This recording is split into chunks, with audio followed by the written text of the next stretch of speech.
कल के वीडियो में हमारी बहुत सारी बातें अधूरी रह गई थी, जो दास बता रहा था कि किस प्रकार से परमेश्वर ने इस दास को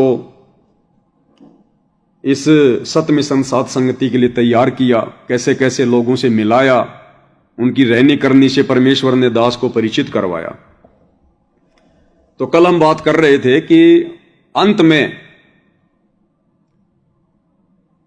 पूज्य परमेश्वर रामपाल जी के छोटे जो कलयुगी भाई हैं महेंद्र जी, वो फिर अपनी टीम के साथ में जयपुर आए और जयपुर नामदान सेंटर पर रात को 10 बजे हमारी मीटिंग शुरू हुई। जयपुर के भी कुछ भगत भाई थे और सुबह 4 बजे तक हमारी बातचीत होती रही, लेकिन बातचीत का कोई नतीजा नहीं निकला। वो मुझे डराना चाहते थे, झुकाना चाहते थे कि हम जैसा कहें वैसा पवन दास करे, और पवन दास इस बात को लेकर दृढ़ था कि जब मैं अपनी जगह सही हूं तो फालतू में झुकने से क्या मतलब।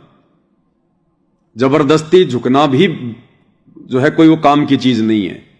सामने वाले के हौसले फिर और बुराई की तरफ 2 कदम बढ़ाने के लिए जो है बुलंद होते हैं। तो दास ने कहा कि जब मैं अपनी जगह सही हूं, मैंने गलत क्या किया है बताओ।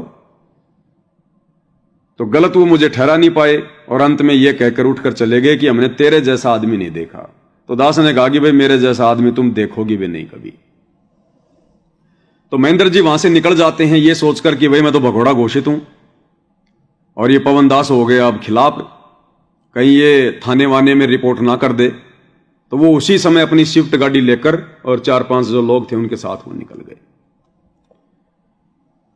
और उसके बाद भाई और बहनों फिर उन्होंने मेरे खिलाफ संगत को भ्रमित करना शुरू कर दिया। उनकी वही पुरानी आदत, गुरुजी के नाम पर लेटर निकालना, आज वकीलों की मिलाई है, वकीलों ने यह आदेश दिया है, और इन्होंने भ्रमणा फैलानी शुरू कर दी कि पवन दास ने और संजय ने गुरुजी की जमानत पर भक्तों से 40 लाख रुपए इकट्ठे कर लिए, नामदान सेंटर से 40 लाख रुपए चोरी कर दिए। जबकि भाई और बहनों वो जयपुर नामदान केंद्र का जो संचालक था भगत प्रहलाद दास, दर्शन में करवा देता हूं, ये भगत प्रहलाद दास जी हैं जो आपके सामने हैं। एक समय मेरी और इनकी जोड़ी बहुत फेमस हुआ करती थी जयपुर में, पवन प्रहलाद। हम दोनों आगे पीछे रहते थे, एक ही मोटरसाइकिल पे घुमा करते थे। कुछ दिन मैंने इनके साथ में काम भी किया था, जो इनका काम था फैक्ट्रियों में जाके कोई मिट्टी वगैरह इकट्ठा करना, लोहे की कुछ काम भी किया था मैंने। उसके बाद फिर आश्रम वालों ने मुझे गुरुद्रोही घोषित कर दिया, तो फिर इन्होंने भी फिर मेरे से दूरियां बनानी शुरू कर दी। तो फिर क्या हुआ कि सतलोक आश्रम की तरफ से मेरे खिलाफ संगत को भ्रमित करने वाले मैसेज आने लगे कि ये गुरुद्रोही हो गया, गुरुजी ने इसको गुरुद्रोही घोषित कर दिया, हमने पवन दास जयपुर वाले की गुरुजी के पास में प्रार्थना लगाई थी, गुरुजी ने उसको गुरुद्रोही घोषित कर दिया, और ये गुरुजी की जमानत के नाम पर भक्तों से पैसा इकट्ठा कर रहा है, पैसा ऐंठ रहा है। जबकि भाई और बहनों ऐसा कुछ भी नहीं था। ये भगत जो प्रहलाद है जयपुर वाला, वर्तमान में इसी के घर पर नामदान सेंटर है, इसके मोबाइल नंबर भी लिखे हुए हैं। दास झूठ बोले तो मेरी जुबान कट जाए। वो सारा सामान मैंने इन्हीं के घर पर लाकर रख दिया था, जो बचा हुआ था। 5-7 हजार रुपए थे, वो डब्बे में बंद थे, और जो कुछ मेमोरी कार्ड वगैरह थे सत्संगों के, भक्तों को चाय पानी पिलाने का सामान था, वो बैटरी और इन्वर्टर, वो भी नहीं रखा मैंने। सारा सामान इनके घर पे लाके रख दिया, पूरा हिसाब किताब इनको दे दिया। केवल मेरे पास एक लैपटॉप था जो मैं 25 हजार रुपए का लेकर आया था सेवा से, राजस्थान के स्टेट कोऑर्डिनेटर उस प्रकाश माड़ी से बात करके, आसूस कंपनी का। क्योंकि उस कंप्यूटर से फिर मैं डीएम कबीरा वाली सेवा किया करता था, मैसेज वगैरह भेजा करता था। तो मेरे खिलाफ इन लोगों ने फिर भ्रमणा फैलानी शुरू कर दी संगत में कि गुरुजी की जमानत के नाम पर भक्तों से पैसा इकट्ठा कर रहे हैं, और ये लोग ना गुरुजी से मिलते हैं, ना गुरुजी के पास में गए। जबकि ऐसी बात नहीं थी भाई और बहनों। उस समय जो संजय दास था दिल्ली वाला, वर्तमान में जो गुरुद्रोही हो चुका है, स्वयंभू गुरु बन चुका है, नरक की टिकट पक्की कर चुका है, उस समय वो बिल्कुल सही था और सही का ही हम साथ दे रहे थे। हमने भक्तों से पैसे जरूर इकट्ठे किए थे, लेकिन कितने? मात्र 80,000 रुपए। और 80,000 रुपए में भी जयपुर में एक भगत जी हैं सत्यनारायण दास, जिनका ये ब्याह शादियों के अंदर लाइट वाइट अगर चली जाती है तो और जनरेटर वगैरह की सेवा देते हैं। वो उनके पास में जनरेटर है काफी। उन्होंने 50,000 रुपए दास को दिए, बोला आप किसी को मत बताना, और ये वकील के लिए।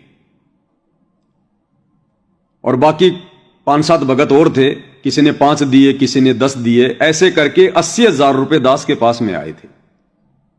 और दास ने वो पैसे, रूपदास भगत मेरे साथ में था जहां तक मुझे आइडिया है, और संजय दिल्ली वाले ने दिल्ली से एक भगत को भेजा था, वो गाड़ी लेके आया था।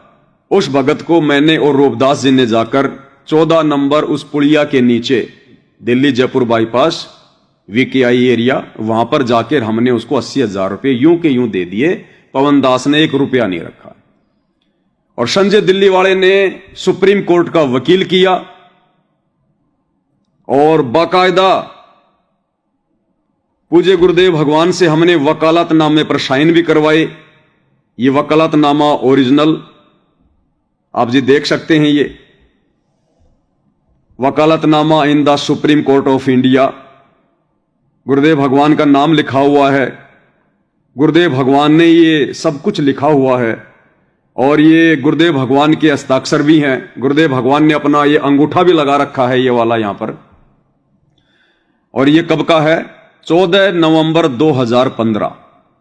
14 नवंबर 2015 को हम सत्सेवकों ने मिलकर दिल्ली में सुप्रीम कोर्ट का वकील किया। वकील का नाम भी लिखा हुआ है, एडवोकेट आर के Garg chamber, supreme court, new Delhi. Phone number 23381007 और मोबाइल नंबर है 9810728316। ये वकालतनामा ओरिजिनल आप भाई बहनों के सामने है। ये आश्रम वाले जो भक्तों को भ्रमित करते थे ना, तो ये वकालतनामा आप सबके सामने है। जबकि ये सतलोक आश्रम मैनेजमेंट वाले गुरुदेव का एक भी वकालतनामा नहीं दिखा सकते, एक भी, कि हमने कभी गुरुजी की जमानत लगाई हो। आज तक एक भी वकालतनामा ये संगत को नहीं दिखा सकते। जबकि हमने जिस मकसद के लिए कुछ एक भगत भाई बहनों से सेवा ली थी, जो हमारे जानकार थे, सबसे नहीं। सब तो हमें देते क्यों सेवा? हमारे को तो गुरुद्वारे घोषित कर दिया था, हमें कौन देता सेवा? हम खुद 8-10 भगत भाई बहनों ने मिलकर सेवा इकट्ठी की थी। और हमने बाकायदा हिसार जेल में जाकर वकील भेजकर पूज्य गुरुदेव भगवान से वकालतनामे पर साइन करवाए, और गुरुदेव भगवान ने स्वीकृति दी। ये वकालतनामा आप सभी के सामने ओरिजिनल, यहां झूठ का काम नहीं होता। लेकिन उसके बाद में जब पूज्य गुरुदेव भगवान के छोटे भाई महेंद्र ने देखा कि ये तो बात बिगड़ जाएगी, वह संगत तो उन्हीं लोगों के साथ हो जाएगी जो लोग गुरुजी को बाहर निकलवाने का प्रयास करेंगे। अब उस समय भाई और बहनों, हम भी इतने ज्ञानी नहीं थे कि भाई गुरुदेव भगवान की जमानत करवानी चाहिए कि नहीं करवानी चाहिए। जो हमारी जमानत करवाने के लिए आए हैं, हम 2 कोटि के जीव, उनकी क्या जमानत करवा सकते हैं? लेकिन उस समय तक भाई और बहनों बुद्धि इतनी ऊपर नहीं उठी थी। लेकिन जो प्रयास हम कर रहे थे अपने स्तर पर, हम बहुत अच्छा कर रहे थे। तो ये वकालतनामा भी आप सबके सामने है। इसको लेकर इन लोगों ने संगत में, सतलोक आश्रम वालों ने मुझ पवन दास के खिलाफ भ्रमणा पैदा कर दी कि पवन दास ने 44 लाख रुपए नामदान केंद्र से चोरी कर लिए। अरे जबकि मुझ पवन दास के पास जब नामदान केंद्र था, उस समय तो ज्योति पाठ का कोई आदेश भी नहीं था। कोई एक आध भगत था बेचारा जो वो पैसे दे के गया था। और वो पैसे मैंने एक तो कंप्यूटर ले लिया था, लैपटॉप, एक 25,000 रुपए का बैटरी और इन्वर्टर ले लिया था, चाय पानी का सामान ले लिया था, और तो कुछ लाया नहीं।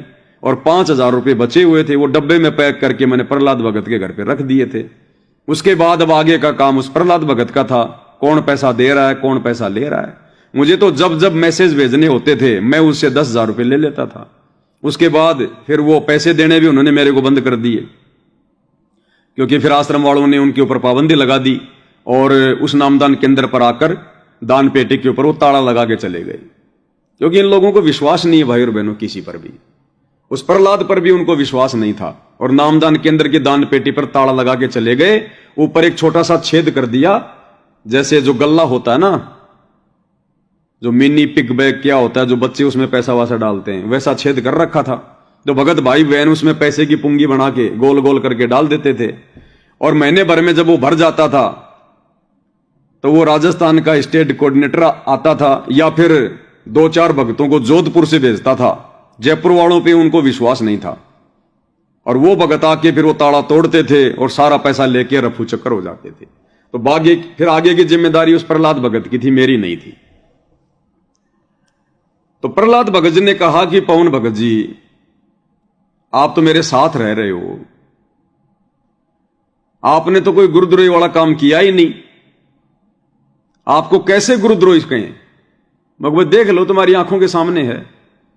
बोला आप ऐसा करो, आप गुरु जी के पास में प्रार्थना भिजवाओ। भाई प्रार्थना कैसे भिजवाऊं मैं? गुरु जी पे तो देशद्रोह का मुकदमा है, आम भक्तों को तो मिलने नहीं दिया जाता, हमारी प्रार्थना कौन लगाएगा? आश्रम वाले मेरी प्रार्थना लगाएंगे नहीं, वो तो मेरे धुर विरोधी बन गए। तो उस समय क्या था भाई और बहनों, परमेश्वर रामपाल जी का कलयुगी परिवार, यानी उनके बेटा बेटी, उनकी जो कलयुगी जो पत्नी है अनारो, और जो महेंद्र का परिवार है, ये बिल्कुल एंटी थे, एक दूसरे के दुश्मन थे। ये बिल्कुल गुरुदेव के परिवार को यह लग रहा था कि सारा का सारा पैसा ये महेंद्र हजम कर रहा है, और गुरुदेव के परिवार की हालत उस समय यह थी बिल्कुल छिन्न भिन्न। मंजू का जो पति था संजय खानपुर वाला, वो भगोड़ा घोषित। मंजू का छोटा भाई मनोज, वो भगोड़ा घोषित।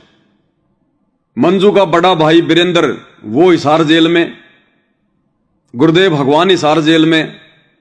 उनके घर में कोई व्यक्ति बचा ही नहीं था। और इधर महेंद्र भगोड़ा था, लेकिन सारी बागडोर इसके हाथ में थी, और महेंद्र का जो लड़का था वो सबसे पहले जमानत पर आ गया था। तो इन दोनों परिवारों में आपस में शत्रुता थी, शत्रुता। तो प्रहलाद भगत जी ने कहा कि आप मंजू बहन के माध्यम से प्रार्थना भिजवाओ। तो मैंने कहा ठीक है भाई, मैं प्रयास करूंगा। अब उसी दौरान क्या हुआ भाई और बहनों, एक भगत है गुड़गांव से, डॉक्टर संदीप, दांतों का डॉक्टर है। और जब जब ये धनाना आश्रम में कैंप लगता है दांतों का, तो वो वहां पर उसका मुखिया होता है, डॉक्टर संदीप। थोड़े से दर्शन उसके भी करवा देता हूं भाई बहनों को। ये हैं डॉक्टर संदीप जी, देख रहे होंगे आप इनको, गौर से देख लीजिएगा। ये डॉक्टर संदीप है जो आप देख रहे हैं, ये गुड़गांव से हैं। ये गुड़गांव के कोऑर्डिनेटर थे, और इनके घर पर नामदान सेंटर भी था। जयपुर में इनका कोई एग्जाम था, कोई दांतों का, तो ये जयपुर आए हुए थे। और मेरी चर्चा उस समय संगत में होनी शुरू हो गई थी। और उस समय ये डॉक्टर संदीप महेंद्र का ध्रुव विरोधी, ये गुरुजी के परिवार के संपर्क में था, गुरुजी के परिवार की ओर था ये, और महेंद्र का ध्रुव विरोधी था ये।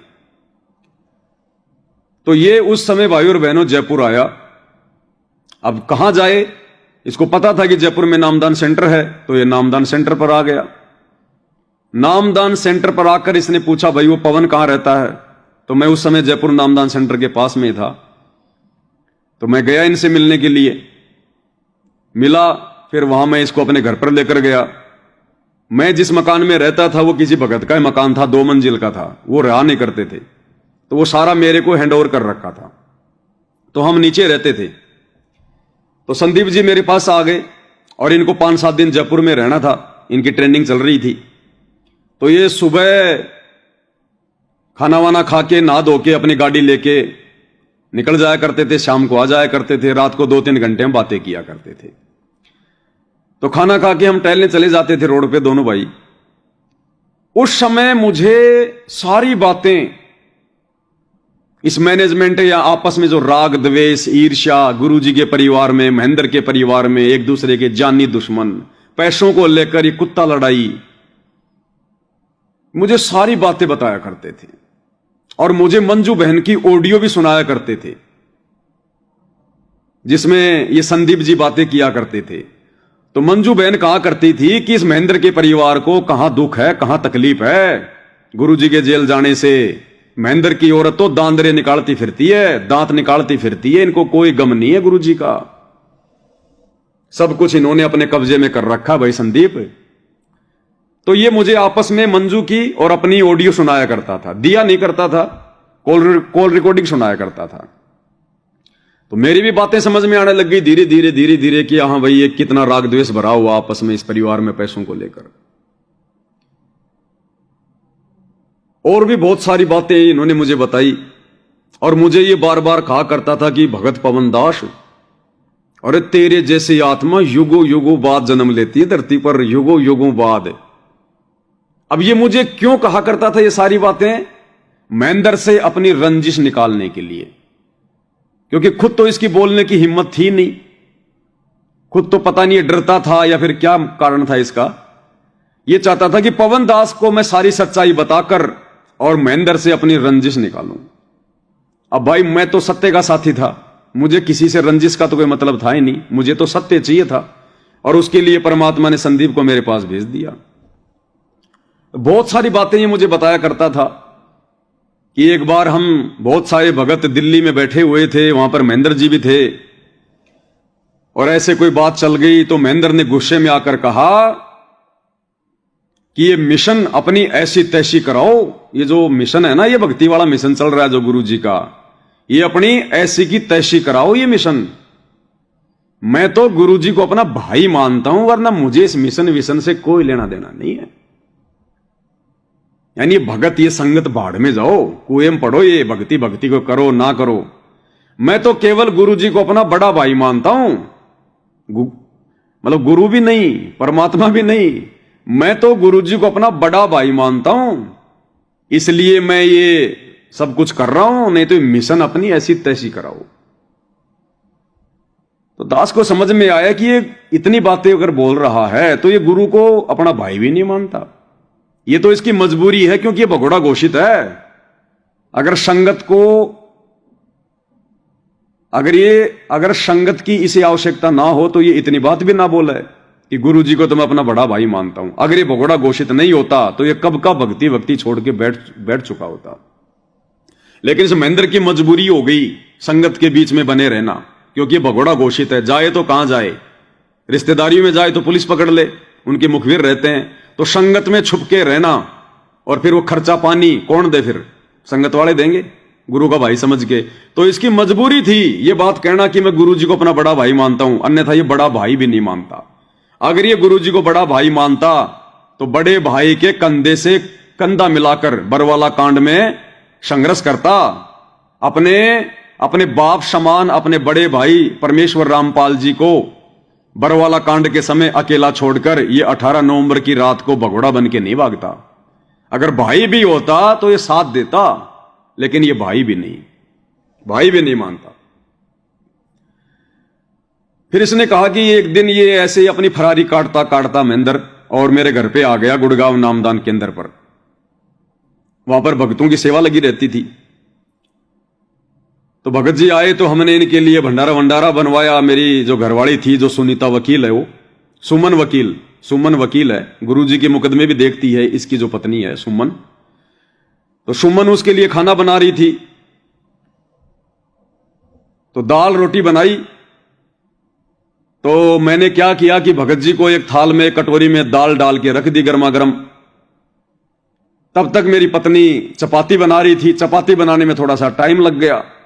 तो महेंद्र भगत जी के सामने वो थाली में दाल रखी है और 2-4 मिनट जब चपाती नहीं आई तो महेंद्र भगत जी एकदम से गुस्से में हुए और उस थाली को ठोकर मारी। उस थाली को यूं फेंक दिया और बोले, ये क्या है ये क्या तरीका है ये? वो चपाती आएगी तब तक तो ये दाल ठंडी हो जाएगी, तुम्हारी चपाती आएगी तब तक तो ये दाल ठंडी हो जाएगी। बोला, देख ले भगत पवन दास, इस महेंद्र का ये व्यवहार है इसका। यो अपना आपने भगत कवय है, यो अपना आपने सारनाम प्राप्त कवय है, गुरु जी का भाई कवय है, ये है इसका व्यवहार। इसको 5 मिनट का भी धैर्य नहीं रहा कि चलो भाई कोई बात नहीं, चपाती आ रही है, खा लेंगे आराम से। चपाती जरा सी लेट क्या हुई, थाली को दूर फेंक मारा और कहा कि वो रोटी आओगी इतने तो दाल ठंडी हो जाएगी, तुम्हें खाना खिलाना भी नहीं आता क्या? और भी बहुत सारी बातें इसने मुझे बताई महेंद्र जी के बारे में। और बोला भाई तेरे जैसी आत्मा युगों युगों बाद धरती पर जन्म लेती है, युगों युगों बाद। हालांकि मैं इसकी इस प्रकार की स्तुति करने से ज्यादा फूलने वाला आदमी नहीं था। इतना तो मुझे भी आभास था कि भाई हाँ ये भी अपना काम निकाल रहा है। हमारी इसकी बहुत बातें होती थी और बहुत बातें बताई कि ऐसे ऐसे मतलब जो है गुरुदेव भगवान को फंसाया जा रहा है, ये है वो है। अब उस समय भाई और बहनों 2015 लास्ट या 16 की बात थी, ये शुरुआत की। दिल्ली जंतर मंतर पर धरने हो रहे थे और वहां पर भक्तों की ड्यूटी लगाई जाती थी। बेचारी नादान संगत को बुलाया जाता था, कभी मध्य प्रदेश की संगत आ जाओ 5 दिन के लिए, कभी यूपी की संगत, कभी राजस्थान की संगत, और जंतर मंतर पर ये भक्तों को वहां पर 5-10 हजार भगत एनी टाइम वहां रहा करते थे। अब इसने कहा कि ऐसी ऐसी बात है, गुरुजी की सीबीआई जांच हो नहीं रही। और बोला भाई क्या किया जाए। तो मेरे मन में फिर विचार आया भाई और बहनों, हम लोग खाना वाना खा के, हमारा परिवार तो नीचे था, 2 बच्चे थे, वो छोटे छोटे थे, भगतमती थी, और मैं इसके पास ऊपर सो जाया करता था, इसको बेड पे सुलाता था और मैं एक सोफे पे लेट जाया करता था। तो ऐसे ऐसे बात चली तो मेरे मन में इसने ऐसी भावना भर दी तगड़ी वाली कि हमारे गुरुजी की सीबीआई जांच नहीं हो रही। तो मैंने कहा कि भगत जी मैं एक लेटर लिखूंगा गुरुजी के नाम पर, आप गुरुजी तक मेरी बात पहुंचा दोगे? हां बोले भगत पक्का पहुंचा दूंगा। मेरी भगतमती सुमन है, वो गुरुजी से मिलाई पे जाती है और सुमन के थ्रू मैं तेरी बात गुरुजी तक पहुंचा दूंगा। तो मेरे को पक्का विश्वास हो गया। तो मेरे अंदर ऐसी प्रेरणा उठी गुरुजी के प्रेम में। मैं रात को तकरीबन 2 बजे उठा, वो तो सो गया भाई, और मैं रात को 2 बजे उठा और नीचे बच्चों के पास गया। बच्चे भी सो रहे थे, बच्चे तो छोटे छोटे थे, बड़े वाला तो कोई होगा तो मुश्किल से 8-10 साल का होगा, छोटे वाला कोई 5-6 साल का होगा। तो भगतमती को मैंने उठाया, उसने लाइट जलाई और मैं वहां बैठकर रोने लग गया। तो भगतमती ने कहा भाई क्यों रो रहे हो, क्या बात हो गई? और मैं सुबह सुबह के रोने लगा और मैं कहने लगा कि अपने कितने नीच प्राणी, अपना बाप जेल में बैठा हुआ है और उनकी सीबीआई जांच नहीं हो रही है। अपन ऐसा करेंगे, जंतर मंतर पर धरना तो चल ही रहा है। बोले हां चल रहा है। तो मैंने कहा मैं कहीं से कोई पिस्तौल का जुगाड़ करूंगा, 10-15 हजार रुपए में कहीं से छोटी सी कोई बंदूक का, कोई रिवॉल्वर का बंदोबस्त करूंगा मैं, और अपन चारों के चारों मेंबर जंतर मंतर पर चलेंगे और माइक हाथ में लेकर मैं बोलूंगा, अपन चारों स्टेज पर रहेंगे कि भाई ये जो निकम्मी सरकार है, ये सरकार हमारे गुरुजी की सीबीआई जांच नहीं करवा रही है, हमारे गुरुजी ने किसी का क्या बिगाड़ा था। मतलब वो भाव थे गुरुजी के प्रति, ज्ञान इतना नहीं था उस समय। और दास ने कहा कि देख ले भाई, सबसे पहले तो मैं तेरे को गोली मारूंगा, स्टेज पर खड़ा होकर मीडिया के सामने ये बात कहकर कि अगर ये सरकार हमारे गुरुजी की सीबीआई जांच नहीं करवाती है तो हमें भी जीने का कोई अधिकार नहीं है। तो ये कहकर सबसे पहले तो मैं तेरे को मारूंगा गोली, और फिर इन दोनों बच्चों को मारूंगा गोली, और फिर मैं अपने आप को गोली मारूंगा। वो हमारी सोच थी उस समय भाई और बहनों कि इस घटना के माध्यम से हो सकता है मीडिया में ये बात आ जाए और मीडिया गुरुदेव की सीबीआई जांच वाली बात को ऊपर उठा दे, और हो सकता है हमारे परमात्मा बाहर आ जाएं, दूध का दूध और पानी का पानी हो जाए। ये तो हमें पता था कि हमारे गुरुजी की कोई गलती नहीं है।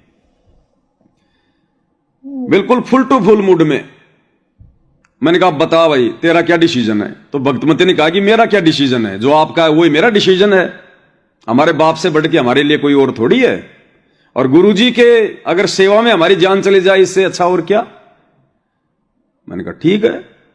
अब फिर वो दोनों बच्चे थे, फिर मैंने उनको भी उठा दिया। दोनों उठ गए कि भाई ये क्या हुआ, रात को क्या हो रहा है? मैं रो रहा था। तो बड़े वाले से पूछा भाई ऐसी ऐसी बात है, बोल गोली खाएगा? इसने सोचा कोई मीठी गोली खिलाएंगे, बोला खा लूंगा। फिर छोटे वाले से, छोटा वाला बोला ठीक है, बोलो नींद में, बोला ठीक है, बोलो खा लेंगे गोली। मैंने कहा हो गए चारों तैयार। और फिर मैंने एक लेटर लिखा गुरुजी के नाम पर नीचे बैठकर। मैंने कहा एक पेन लेके आ। वो रजिस्टर लाई, पेन लाई भगतमती, और मैंने फिर एक पूरा लेटर लिखा। परमपिता परमेश्वर सतगुरु रामपाल जी जैसा भी था, हिसार जेल, गुरुदेव भगवान, मैं आपका छोटा सा नीच शिष्य पवन दास जयपुर से, ऐसे ऐसे गुरुदेव भगवान, आपकी सीबीआई जांच नहीं हो रही है, ये सरकार ध्यान नहीं दे रही है, आप जेल में बैठे हुए हैं। हे परमात्मा, मैं ये चिट्ठी सुमन वकील के माध्यम से आपके पास में भिजवा रहा हूं। परमेश्वर, आपकी सीबीआई जांच का ध्यान सरकार की तरफ आकर्षित करने के लिए मैं ऐसे ऐसे ये कदम उठाने जा रहा हूं। हे गुरुदेव, मुझे हिम्मत देना, मुझे ऐसा ऐसा। मैंने वो पूरा लेटर लिखा एक, और करके उसको गोल मोड़, और मैं ऊपर गया। और मैंने उसी समय उसको जगाया रात को 2:30 बजे। वो एकदम से हड़बड़ा के जगा, बोल क्या हुआ भगत आत्मा, क्या हुआ? मैं को भगत जी, मैंने ये लेटर लिख दिया। और मैंने कहा अब आप बताओ, मेरा लेटर गुरुजी तक पहुंचाओगे या नहीं पहुंचाओगे? बोले क्या लेटर लिखा है? वो तो बोल बाल के भूल गया सारी बातें, और हमारे हृदय में बैठ गई वो बात है। मैंने कहा ऐसे ऐसे लिखा मैंने, और आप ये लेटर मेरा सुमन बहन जी के माध्यम से गुरुजी के पास में पहुंचा दो। बोले भगत आत्मा, बोले यहां से जयपुर से मेरा काम फ्री होते ही, और बोले सबसे पहले तेरा ही लेटर पहुंचाऊंगा। मैं को पक्का? बोले पक्का। मैंने वो लेटर उसको दे दिया। 2-4 दिन वो मेरे घर पर रहा, काफी बातचीत होती रही। तो रात को उसको मैंने लेटर दे दिया। लेटर दे के वो सो गया, और मैं भी अपना उस बेड पे, उस पे सोफे पे लेट गया।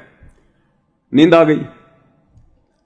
सुबह सुबह का समय था, तकरीबन 6 बज रहे होंगे। दास को सौपन आया। अब उसको सौपन भी नहीं कह सकते भाई और बहनों, क्योंकि मेरे तो जबरदस्त भाव थे कि मरना है बस, अब क्या करेंगे ऐसे जीवन का। हमारा बाप जेल में बैठा है, सीबीआई जांच हो नहीं रही, तो पक्के भाव थे। और ऐसे मैं रोता रोता सो गया। मेरी आंख लग गई। आंख लग गई तो मैंने सौपन में देखा कि नीचे से भगतमती मोबाइल लेके आई, दौड़ती हुई आई, और मुझे उठाया और बोली भगत जी, भगत जी। मैंने कहा हाँ। बोला गुरुजी का फोन है, गुरुजी का फोन। अब मुझे नहीं लग रहा था कि वो सौपन था, तो मैंने कहा ला ला ला।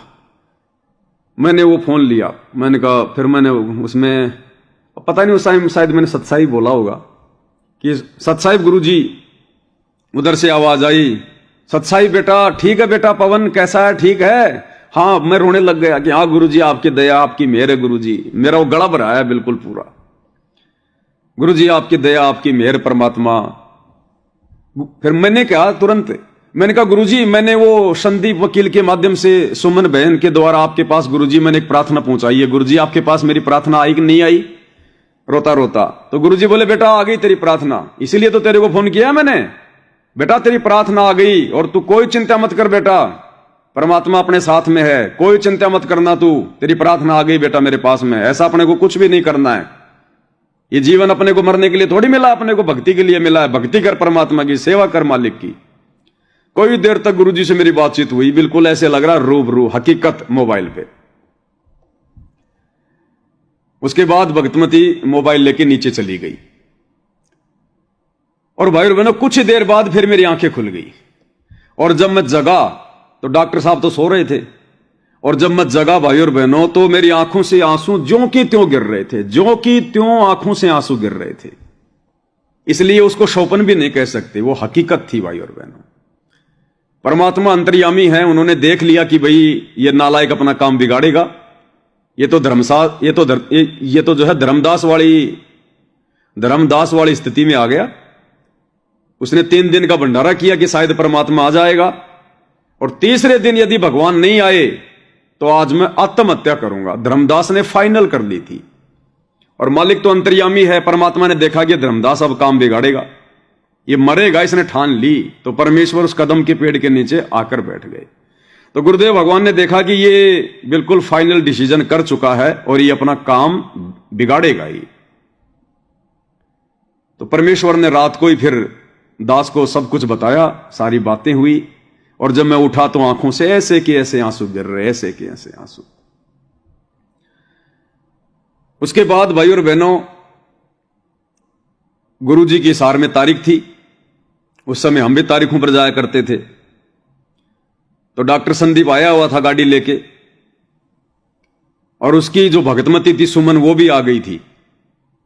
फिर जब उसका जयपुर से काम समाप्त हुआ तो हम तीनों प्राणी, मैं पवन दास, डॉक्टर संदीप, उसकी धर्मपत्नी सुमन, मैंने कहा चलो भाई मैं भी फिर उधर से निकल दूंगा गुरुजी की तारीख पे, सीधा तुम्हारे साथ में गुड़गांव चलूंगा, गुड़गांव से फिर हिसार, हिसार से फिर मैं आ जाऊंगा। बोल चल। इसके घर पे नामदान सेंटर था, हम गुड़गांव में इसके घर पर आ गए।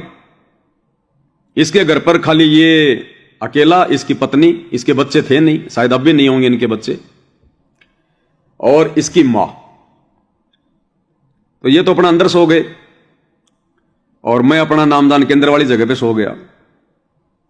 सुबह नित्यनियम का समय हो गया तो मैंने इनको उठाया कि भाई उठो भाई, नित्यनियम का समय हो गया, तुम सो रहे हो अभी तक। तो ये खड़े हुए, मैंने तो अपना उधर नित्यनियम कर लिया, इन्होंने अपना अंदर किया कि नहीं किया वो जाने, उनका काम जाने। फिर नहाए धोए 10-11 बजे, फिर उसकी माता जी को साथ में लेकर और हम चारों प्राणी हिसार की तारीख पर गुरुजी के दर्शनों के लिए निकल पड़े। अब हिसार की तारीख पर हम गए भाई और बहनों, तो फिर और भी भगत मिल गए डॉक्टर संदीप के साथी। दूसरा साथी कौन था? दूसरा साथी था उत्तर प्रदेश का स्टेट कोऑर्डिनेटर संजीव हुड्डा।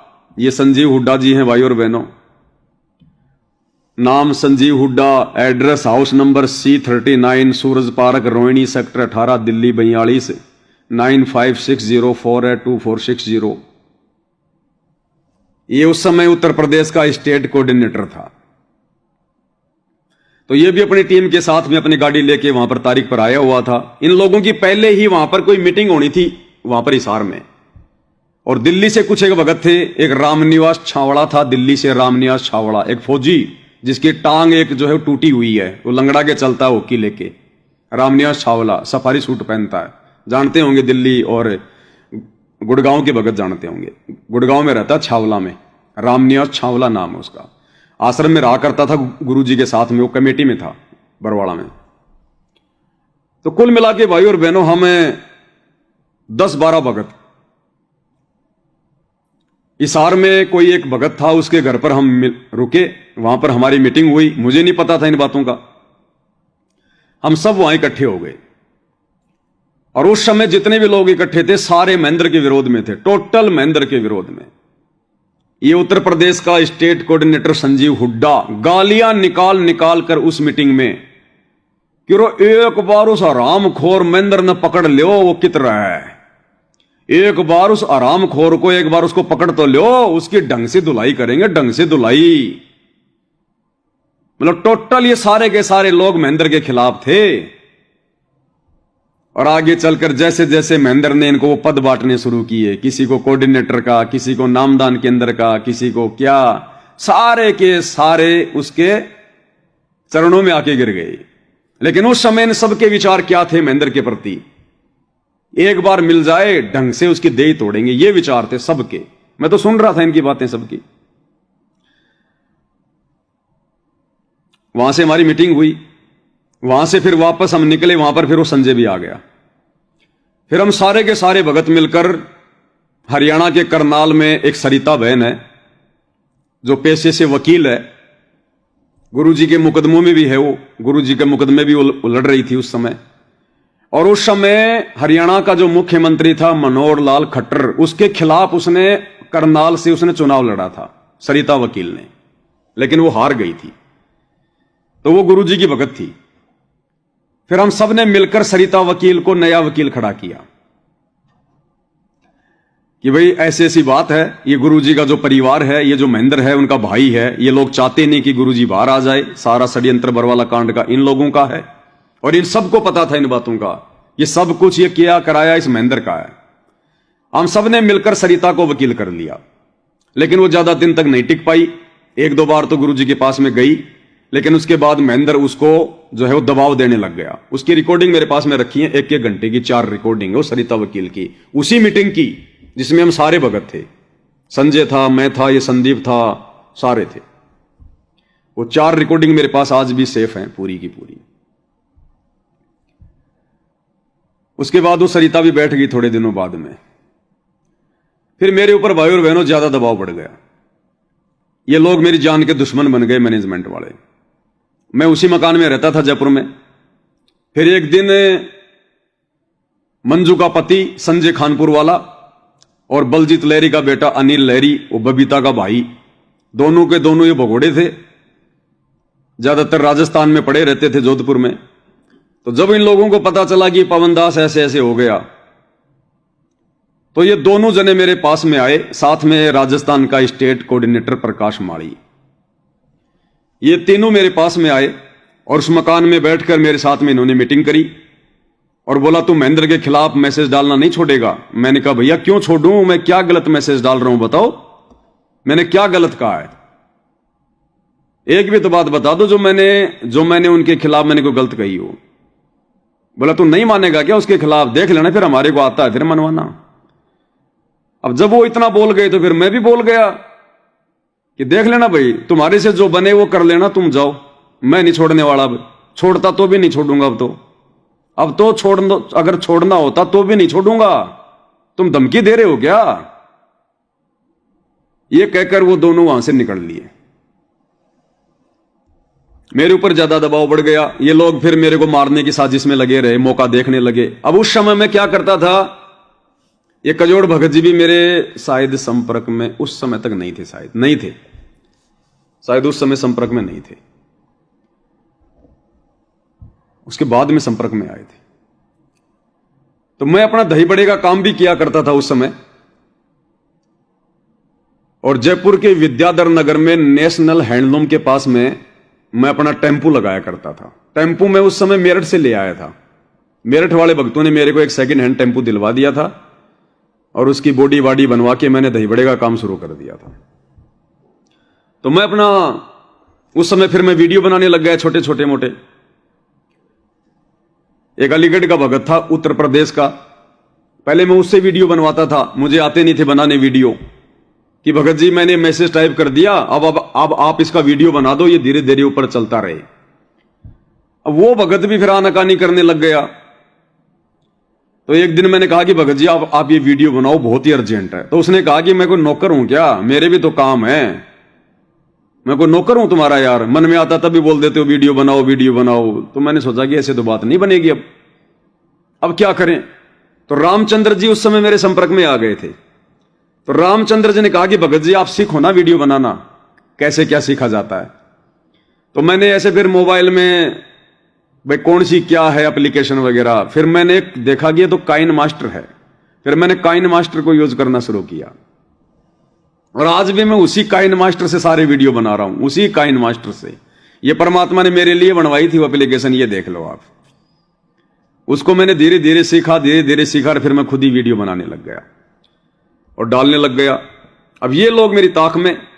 तो एक दिन मैं तो अपना दही बड़ा बेच रहा था यूं आगे मुंह करके, पीछे से वो संजय खानपुर वाला मंजू का पति वो पीछे से आके खड़ा हो गया और बोला और भगत।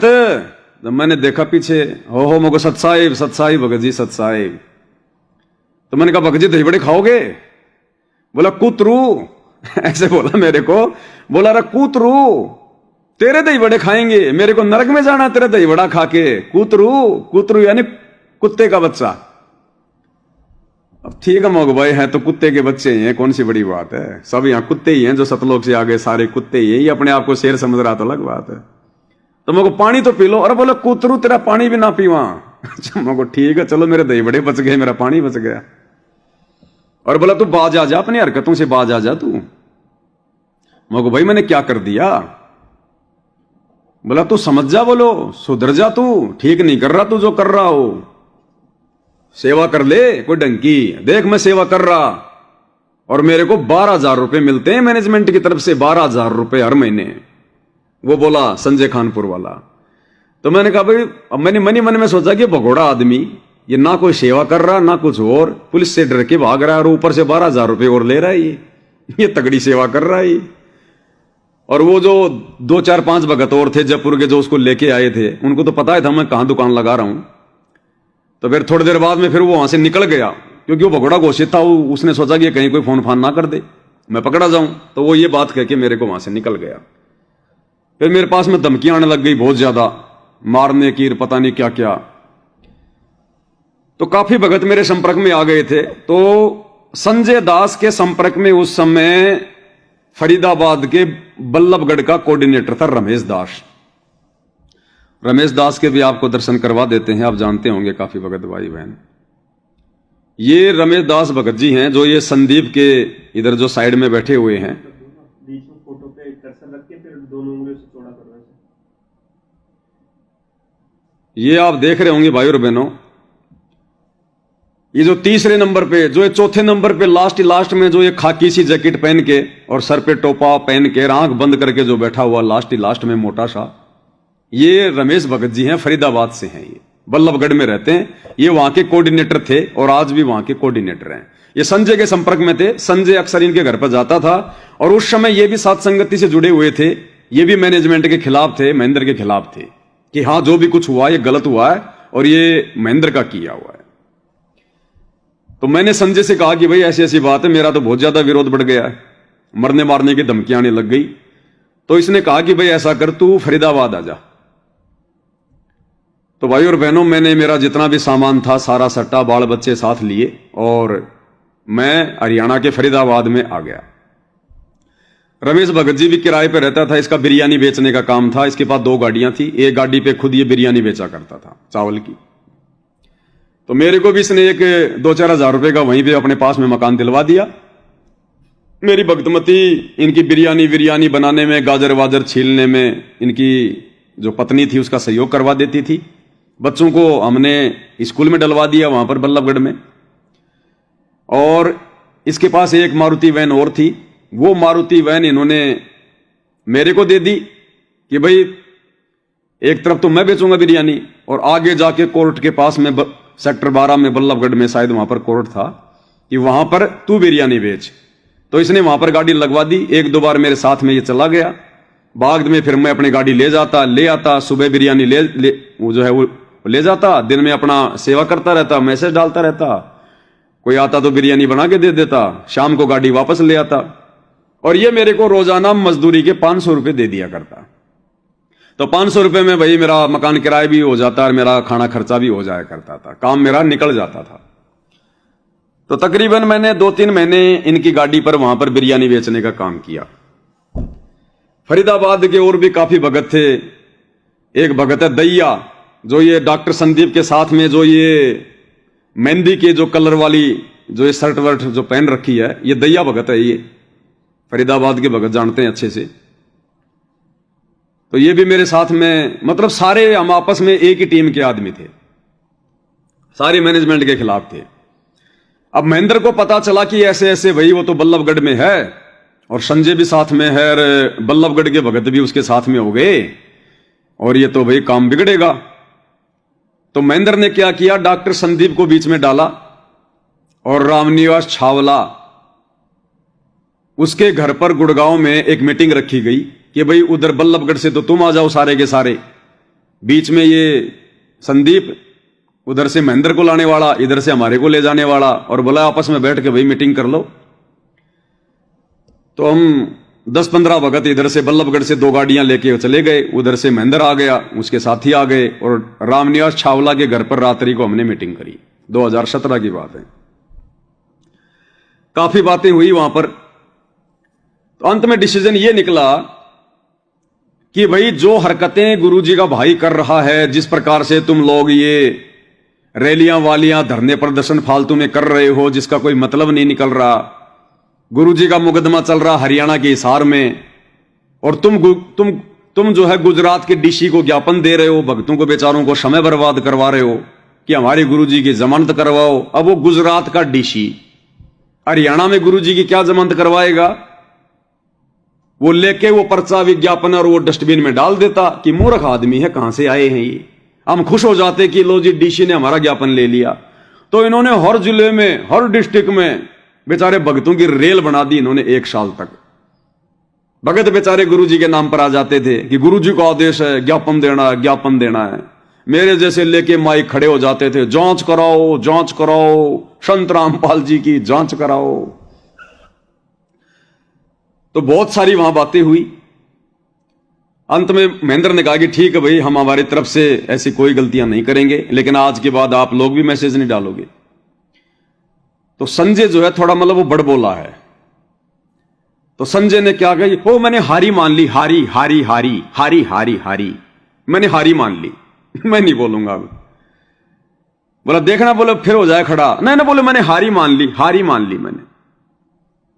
फिर मेरा नंबर आया, क्योंकि मैसेज तो मैं डाला करता था, उससे ज्यादा फेमस तो मैं हो रहा था। बोला भाई पवन दास तू, मैंने कहा भाई देखो बात ऐसी है, मैंने ये हारी हारी तो आती नहीं है। अब ये महेंद्र जी अगर कह रहे हैं कि हम ठीक ठाक चलेंगे, संगत को भ्रमित नहीं करेंगे, तो कोई दिक्कत नहीं है, मैं भी चुप रह जाऊंगा, अपना बिरयानी बेचूंगा, मुझे क्या दिक्कत है। लेकिन जिस दिन इस सतलोक आश्रम मैनेजमेंट ने फिर से कोई बकवाद करी, तो भैया मेरी उंगलियां नहीं रुकेंगी, फिर ये तुम देख लेना। हाँ बोला ठीक है ठीक है। तो ये कहकर हम वहां से आ गए। अब भाई उन्होंने कहां रुकना था, उनके सिर पर तो काल बैठा हुआ था। उन्होंने फिर से बकवादे शुरू कर दी, संगत से पैसा वगैरह ऐठना है, और नाम क्या लें, गुरुजी की जमानत के नाम पर वकील करने, वकीलों को फीस देनी है, एपी सिंह वकील कर लिया, एपी सिंह वकील कर लिया, और वकील को तो देने 5 लाख रुपए, और पूरी संगत से इकट्ठे कर लेते बेचारे जो है मतलब 10 करोड़ रुपए। और फालतू के मैसेज डालना वहां रैली में, ये रैली में, तो दास फिर मैसेज डालता संगत को कि भाई ऐसा मत करो, ज्ञान आधार से भक्ति करो, कहीं धक्के मत खाओ, गुरुजी के आने के बाद में हम ये करेंगे वो करेंगे। तो फिर इन्होंने देखा कि ये पवन दास तो अब नहीं मानने वाला। फिर इस डॉक्टर संदीप ने रमेश को और इस दैया भगत को और जो बल्लभगढ़ के 2 4 5 मैन मुखिया थे उनको अपने कब्जे में ले लिया। इनको छोटा मोटा कोई पद दे दिया, और बल्लभगढ़ में इन्होंने एक नामदान सेंटर खोल दिया। और अब ये फिर मेरे को ये शिक्षा देने लग गया, ये रमेश दास जिसकी मैं बिरयानी बेचा करता था। अरे के रख्या पवन दास भाई, के रख्या इन बातों में, के कर रहा है यार तू, के मैसेज डाला, के सच्चाई है यार। अरे यार छोटी सी ऑडियो है, सुना देता हूं भाइयों को। मेरे पास सबूत सबके हैं भाई और बहनों, मेरे पास में प्रमाण सबके हैं। तभी तो ये डर रहे हैं कि पवन दास समझौता कर ले। इनको पता है कि जिस दिन पवन और परमेश्वर रामपाल जी कोर्ट में आमने सामने होंगे तो सारी बातें खुलेंगी, उस समय हमारा क्या होगा। इसलिए ये मुझे मारने का पूरा प्रयास कर रहे हैं कि तारीखों पर इसको टपका दो, या फिर ये समझौता कर ले और ये पीछे हट जाए। तो ये रमेश जी हैं भाई और बहनों, रमेश जी की 7 मिनट की ऑडियो है, क्योंकि फिर इनकी और मेरी दाढ़ नहीं गली, ये मेरे विरोध में आ गए। अब मैंने तो सोचा भाई ठीक है भाई, अब इसकी मनसा जाहिर हो गई है, ये तो महेंद्र के चक्कर में आ गया, इसको तो मिल गया पद यहां के कोऑर्डिनेटर का, इसको तो मिल गई मान बढ़ाई। तो फिर मैंने क्या किया भाई और बहनों, फिर वहां से मकान खाली किया, वापस फिर मैं जयपुर आ गया बच्चों को लेके। आने के बाद फिर मैं तो वही अपना मैसेज डालना, भक्तों को सच्चाई बताना। अब ये हो गया फिर मैनेजमेंट का पिट्ठू, और इन्होंने फिर मैनेजमेंट के कहने पर, क्योंकि मैं फिर सबको मैसेज डाला करता था, फिर इसने एक दिन मेरे को फोन किया और फिर मुझे ज्ञान देने लगा। हेलो, कौन बोल रहा है भाई? पवन दास जयपुर से। पवन रमेश बोल रहा हूँ भाई, बल्लभगढ़ से। हाँ भाई साहब, सच साहब जी भगत जी। सच साहिब जी भगत। क्या हो रहा है ये? हाँ भगत जी, क्या हो रहा है मका ये? कौन सा बड़े भैया? जो आप लोग कर रहे हो। हम लोग क्या कर रहे हैं भगत जी? हम तो वही कर रहे हैं जो परमात्मा ने सिखाया। क्या सिखाया है? सच कहना और सच की राह पे चलना। अरे पवन क्या सच है यार? बता दो भगत जी, आप बता दो, हम तो आपकी मान लेंगे बड़े भैया।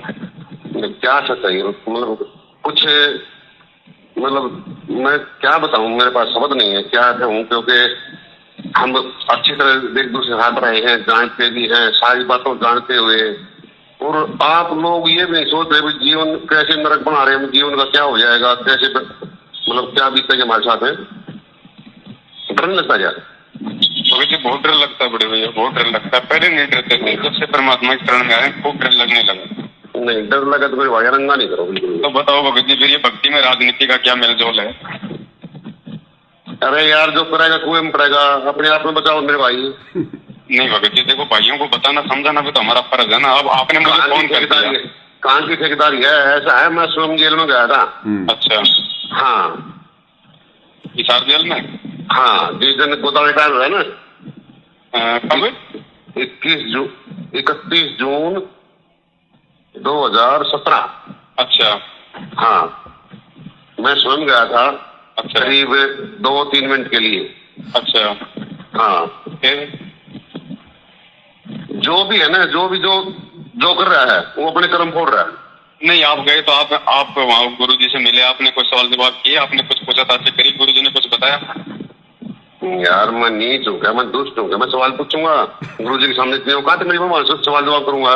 तो भगत जी, आप तो खाली मिलके तो आए हो, फिर कोई बात थोड़ी कही आपको परमात्मा ने? आम आदमी है क्या, नदान है क्या वो? भगत जी तुम्हारी नजरों में काम आदमी, हमारी नजरों में तो भगवान है वो। नहीं, फिर तो आश्रम में भी फिर तो भक्तों को कमांडो उसी ने बनाए होंगे। तुम भी कमांडो बने हुए थे? बिल्कुल बने हुए थे, जान नहीं था उस समय। फिर कहाँ से आया? अब आ गया, परमात्मा ने बुद्धि दी, अब आ गया हमें उन चीजों को सोचने समझने की शक्ति। परमात्मा कहाँ मिल गए तुम्हें उसके बाद? हैं? जब तो परमात्मा मिलते थे उसके बाद कहाँ मिल गए तुम्हें? परमात्मा तो साथ ही रहते भगत जी, हमेशा साथ रहते हैं मालिक तो। ये सिखाते हैं? नहीं, हमने कुछ गलत क्या किया भगत जी? बता दो, हमारा एक भी कोई पॉइंट बता दो कि हम उस पॉइंट पे हम गलत चल रहे हैं। पवन भगत जी, 100 गलत है, 100 टोटली एक भी ठीक ना है। भगत जी कैसे गलत है? कोई पॉइंट तो बताओ, एक 100 की 100 तो आपकी बात मान। तुम्हारा ऐसा है, भगवान ने ये कही है भैया, जो जैसा करा वैसा पाओगा। नहीं तो भगवान ने ये भी तो समझ रहे हो रामपाल महाराज को? भगत जी, हम भी वही समझ रहे हैं जो उनको आप समझ रहे हो, हम कोई अलग नहीं समझ रहे हैं। तो अगर उनको मैं तुमको अलग समझते ना, क्या समझते हो? अगर हम उनको अलग समझते तो ना हमें भक्तों से कोई लेना देना होता, ना हम कोई इस पकड़े में पड़ते। मेरी बात तो बताओ, क्या समझते हो आप? परमात्मा समझते हैं भाई। पर परमात्मा कौन मिसगाइड कर सकता है यार? तुम बड़ी छोटी बातें करते हो। नहीं तो हम ये थोड़ी कह रहे हैं कि भाई किसी ने परमात्मा को मिसगाइड कर दिया, हम तो ये कह रहे हैं कि मैनेजमेंट वाले भक्तों को मिसगाइड कर रहे हैं। भगत थोड़ी परमात्मा है। तो भगवान छोटा होगा, मैनेजमेंट बड़ी होगी? नहीं, फिलहाल तो मैनेजमेंट के हिसाब से तो ये हो रहा है, भगवान को तो बहुत ही छोटा मान के चल रहे हैं वो लोग। ना तुम मान रहे हो? नहीं, हम नहीं मान रहे भगत जी। हम बताइए, हमने कौन से पॉइंट? तुम कह रहे हो भाई मैनेजमेंट डिमांड नहीं करवा रही, गुरु जी को ऐसे रखा था जहाँ बीड़ी पीने वाले रहते हैं, गुरु जी वहाँ बहुत दुखी हैं। बिल्कुल तो परमात्मा कहाँ हो गए वो? सत्य है भगत जी, परमात्मा 5 तत्व के शरीर में है, काल लोक के संविधान के अंतर्गत है परमात्मा। वो एक आम संत की आम भगत की लीला करते हैं कि आपको इतना भी नहीं पता बड़े भैया।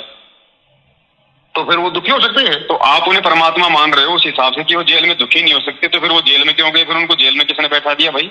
मर्जी उनकी कहीं जाते हैं वो। उनको को जेल में परमात्मा कहाँ हो गए? फिर तो एक आम आदमी हो गए वो। और किसी को जेल में कहीं बैठा देगा तो भगवान कहाँ होगा? तो आम आदमी है वो। आप तो राम कृष्ण भी घटिया समझ रहे हो भगवान को। भगत जी, यही तो चीजें समझनी है ज्ञान से। अरे कभी इसी जाओ ज्ञान, या क्या ज्ञान है यार? जब तुम भगवान को मुंह छोटा मान रहे हो तो ज्ञान कहाँ रहेगा फिर? तो फिर भगत जी, भगवान को कोई दुख नहीं है, तकलीफ नहीं है, कोई जेल नहीं कर सकता, तो फिर उनको बाहर क्यों निकाला जा रहा है? फिर क्यों वकील कर रहे हैं? बैठे रहो अपने अपने घर पे सब। उनको कोई तकलीफ तो है ही नहीं, कोई परेशानी तो है नहीं, जेल आश्रम दोनों बराबर है उनके लिए। तो फिर क्यों वकील किए जा रहे हैं? फिर संगत क्यों जा रही है सार में? कोई परेशानी नहीं है। अब भी कल की बात है, कल भी उन्होंने ये कहा है कि मैं नहीं आऊंगा बाहर, मैं रिमोट से नीचे बैठा काम करूंगा सारे। तो भगत जी, जब बाहर नहीं आना चाहते तो वकील हटाओ ना। फिर क्यों मतलब संगत का पैसा बर्बाद हो रहा है? हटाओ है। कमाल कर रहे हो भगत जी। अभी तो एक तो बताओ, तुम पैसे को पैसे समझ रहे हो, एक तो भक्त के ये काम नहीं है, तुम तो इस पैसे को, तुम्हें तो पैसे का निशाना उतर, पता नहीं क्या चक्कर है। भगत जी, मेरा कहने का मतलब है, जिस दिन गुरु जी कहेंगे कि मैं जेल से बाहर आना चाहता हूँ, उस दिन वकील करो ना। फिर फालतू में क्यों परेशान कर रहे हो सबको? कौन परेशान कर रहा है? वकील क्यों लगा रखे? फिर वकील क्यों कर रखे? सब कुछ उनकी मर्जी से हो रहा है। तुमने कहा वकील, तुमने इकट्ठा कर लिया, वकील करेंगे, गुरु जी को बाहर निकलवाएंगे। भगत जी आज तक वहां तक साइन पर ना गए। भगत जी, दोगले काम ना तो गुरु जी करते हैं, ना गुरु जी की मर्जी से कभी दोगले काम होते हैं। कभी भक्तों ने कांग्रेस को सपोर्ट कर दिया। हाँ भगत जी, ये बात बताओ, ये राजनीति कहाँ से आ गई भक्ति में? ये भी क्या मतलब गुरु जी की मर्जी है? भैया ये भगत जी, राजनीति भी क्या भगवान की मर्जी है? अरे वो किले पर किसने काम कराया था 20 सालों की? कैसे क्या क्या क्या भक्ति थी वो? कौन सी किले थी? वो तो नकली काम कराया था। वो तो नकली भर्ती थी, नकली भक्ति थी वो तो। नहीं, गुरु आज्ञा थी वो। गुरु आज्ञा थी, लेकिन वो नकली गुरु की गुरु आज्ञा थी। अरे थी तो गुरु आज्ञा। हाँ बिल्कुल थी उसकी गुरु आज्ञा। तो भाई वो क्यों गए थे वहाँ? वो कहते हम तो ओम नाम सेवा करने आए हैं, तुम अकेले भाई हमने रोटी कितने खाओगे भाई? सुदामा श्री कृष्ण जी का भगत था, वो मुझे भीख मांग के खाता था, फिर आप लोग क्यों नहीं खाते भीख मांग के, काम धंधा क्यों करते हो?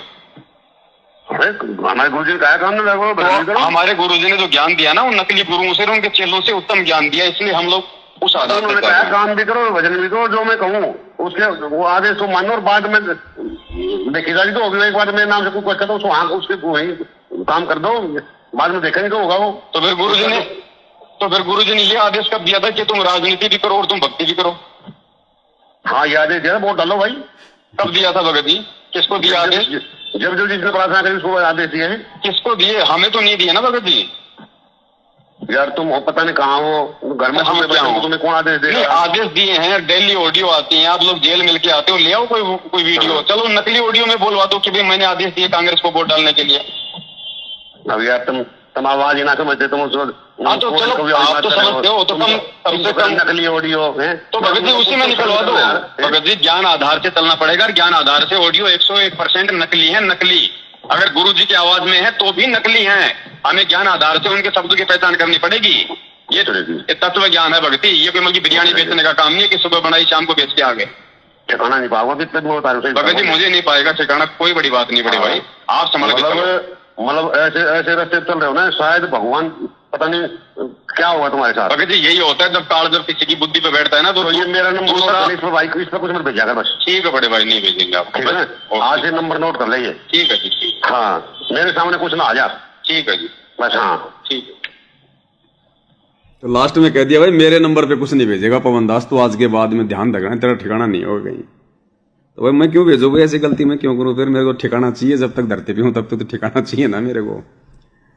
तो कहने का मतलब भाई और बहनों, फिर मैं देख के इन भाइयों का रवैया कि अब ये सत्य का साथ नहीं देंगे, काल इनकी बुद्धि पे बैठ गया है।